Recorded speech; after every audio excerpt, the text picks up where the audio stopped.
হুট করে যখন আমাদের দুইজনের ক্ষুধা লেগে যায় তখন আমরা যা করি দিন আর রাত কিছুই ভাবি না, রাতের বেলা আমরা বের হয়ে গেলাম, দোকানে চলে গেলাম, দোকানে যেয়ে তারপর আমরা নুডলস নিলাম, ডিম নিলাম।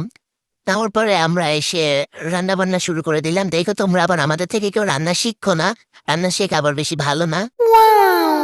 কোন শীতের ভিতরে কাঁপতে কাঁপতে দুনো বোন রান্না করা শুরু করে দিলাম। এর ভিতরে আমরা কাঁপছি আর রান্না করছি। জীবনটা অর্ধেক দিয়া আমরা খাবার জন্য রান্না করলাম এত রাতে, রাত তখন মনে হয় 11টা বাজছে। আমরা রান্না করছি আর করছি, পাশাপাশি দুনো বোন শয়তানি শুরু করে দিছি। আর যাদের আলো দেখতেছি, এর ভিতরে আমাদের বিড়ালটাও জ্বালাচ্ছে, ওরেও খানা দানা দিলাম। সবকিছু করছি আমরা, পাশাপাশি রান্নাও করছি।